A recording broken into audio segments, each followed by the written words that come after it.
दोस्तों, ताज महल फन तामीर का ऐसा शाहकार है जिसका शुमार दुनिया के 7 अजाइब में होता है। वैसे तो ताज महल के बारे में हर कोई जानता है, लेकिन मैं आपको इस अजीमुशान इमारत के बारे में कुछ ऐसे फैक्ट्स बताने जा रहा हूं जो आपको हैरान कर देंगे।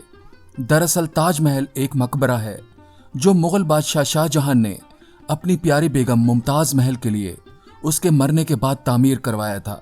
मुमताज महल का असल नाम अर्जमंद बानो बेगम था।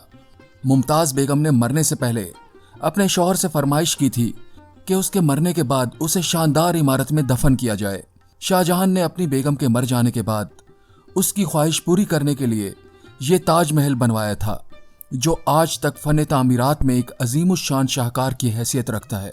भारत के शहर आगरा में दरियाए जमुना के किनारे बनाया गया ये ताज महल मुगल फन तामीर की एक मिसाल के साथ साथ मोहब्बत की एक अलामत बन चुका है। इसको बनाने में 22 साल लगे थे। इसकी तामीर सन 1631 में शुरू हुई और ये 1653 में बनकर मुकम्मल हो गया। ताज महल के मरकजी गुंबद की ऊंचाई 240 फीट यानी 73 मीटर है और चारों मीनारों की ऊंचाई 130 फीट है। ताज महल के मीनार सीधे नहीं बनाए गए, बल्कि ये बाहर की तरफ झुके हुए हैं। उसकी वजह यह है कि जलजला आने की सूरत में ये मीनार बाहर की तरफ गिरें ताकि गुंबद महफूज रहे। ताज महल को 20,000 मजदूरों ने बनाया था, जिनमें भारत के अलावा फारस, सल्तनत उस्मानिया और यूरोप से भी माहिर फन तामीरात की खिदमात हासिल की गई थीं। ताज महल को बनाने वाले मजदूरों के बारे में कुछ अजीब कहानी मशहूर है कि शाहजहां ने उनके हाथ कटवा दिए थे ताकि दोबारा ऐसी इमारत ना बना सकें, लेकिन ये बात दुरुस्त नहीं है, बल्कि शाहजहां ने उन मजदूरों से हलफ लिया था कि वो ऐसी इमारत दोबारा नहीं बनाएंगे, जिसके बदले उन मजदूरों को भारी मुआवजा दिया गया था। ताज महल की अंदरूनी दीवारों पर अल्लाह के 99 नाम खूबसूरत खताती में लिखे गए हैं। 42 एकड़ पर मुहित ताज महल इस्लामी फन तामीर का एक नमूना है। ताज महल में सबसे ज्यादा इस्तेमाल होने वाला पत्थर सफेद संगमरमर है। तकरीबन सारा का सारा ताज महल सफेद संगमरमर से बनाया गया है, हत्ता कि इसकी जालियां भी संगमरमर को तराश कर बनाई गई हैं। ये फन तामीर में एक अजूबा है। ताज महल को बनाने के लिए 28 किस्म के कीमती पत्थरों का भी इस्तेमाल किया गया, जो अंदरूनी दीवारों पर आवेजा हैं। इन सब पत्थरों को लाने के लिए 1000 हाथियों का इस्तेमाल किया गया था। ताज महल की दीवारों पर कीमती नगीने भी आवेजा थे और दरवाजों और दीवारों पर कहीं कहीं सोने और चांदी के परत भी थे, जो बाद में चुरा लिए गए। उस वक्त ताज महल को बनाने में 3 करोड़ 20 लाख रुपए खर्च हुए थे, लेकिन अब ऐसा शाहकार बनाने में 6000 करोड़ रुपए खर्च होंगे। ताज महल की नकल में उससे मुशाबा दुनिया भर में तकरीबन 8 बड़ी इमारतें तामीर की गई हैं। ताज महल के इर्द गिर्द एक बाग भी बनाया गया है। ये बाग भी अपनी जगह पर एक अजूबा है। बाग में दाखिल होते ही ताज महल का पहला नज़ारा मरकजी दरवाजे से नजर आता है। आप जैसे ही इस दरवाजे से अंदर दाखिल होते हैं, ताज महल वाज़े और बड़ा नजर आता है, लेकिन ताज महल के पास जाते जाते ताज महल छोटा होता चला जाता है। ऐसा लगता है जैसे आप पास नहीं बल्कि उससे दूर जा रहे हैं। ऐसा अजीब तर्ज तामीर के राज का अभी तक पता नहीं चल सका। ताज महल एक ऐसी मुनफरिद इमारत है जो सारा दिन मुसलसल रंग बदलती रहती है।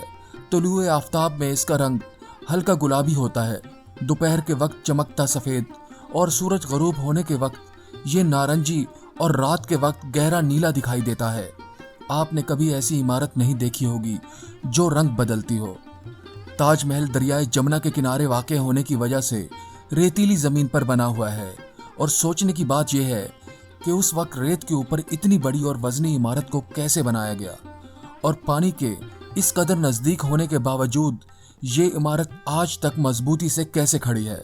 उस वक्त के आर्किटेक्ट ने इसका ये हल निकाला था कि ताज महल की बुनियादों में 50 कुएं बनाए गए थे और उन कुओं के अंदर आबनोस की लकड़ी को रेजा रेजा करके डाला गया था और उसके अंदर पत्थरों के कॉलम बनाकर बिछाए गए थे, ताकि दरिया की तरफ से आने वाले पानी को लकड़ी जज्ब करती रहे और ये पत्थरों के कॉलम बुनियादों को रेत पर कायम रखें। 2 मिलियन से ज्यादा लोग हर साल ताज महल की सियाहत के लिए आते हैं। शाहजहां ने ताज महल में जमुना से अंदर दाखिल होने के लिए एक अलग खूबसूरत दरवाजा बनाया था, जिससे सिर्फ शाहजहां ही दाखिल होता था। तब से ये दरवाजा सयाहों के लिए एक मुअम्मा बना हुआ है। تاج محل کے بنانے میں شاہ جہاں نے اتنا پیسہ خرچ کیا کہ اس کا سارا خزانہ خالی ہو گیا، جس کا دکھ اس کے بیٹوں کو بہت زیادہ تھا۔ شاید یہی وجہ تھی کہ شاہ جہاں کے بیٹوں نے اس کا تختہ الٹ دیا اور اس کو قیدی بنا کر ایک ایسی جگہ پر بند کر دیا جہاں کی اکلوتی کھڑکی تاج محل کی طرف کھلتی تھی۔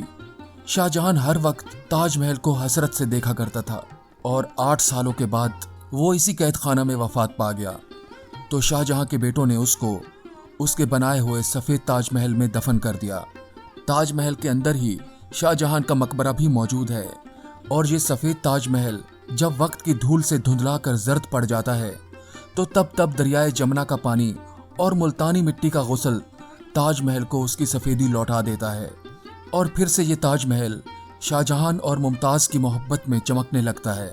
امید ہے تاج محل جب تک قائم ہے تب تک لوگ شاہ جہاں اور ممتاز بیگم کی محبت کو کبھی نہیں بھولیں گے۔ اگر یوں کہا جائے کہ شاہ جہاں نے ممتاز بیگم کی محبت میں تاج محل بنا کر اپنی محبت کو امر کر لیا تو غلط نہ ہوگا۔ تو دوستو کیسا لگا ویڈیو؟ کمنٹس کر کے ضرور بتائیے گا۔ اب اجازت دیجیے، ملتے ہیں کسی اور ویڈیو میں۔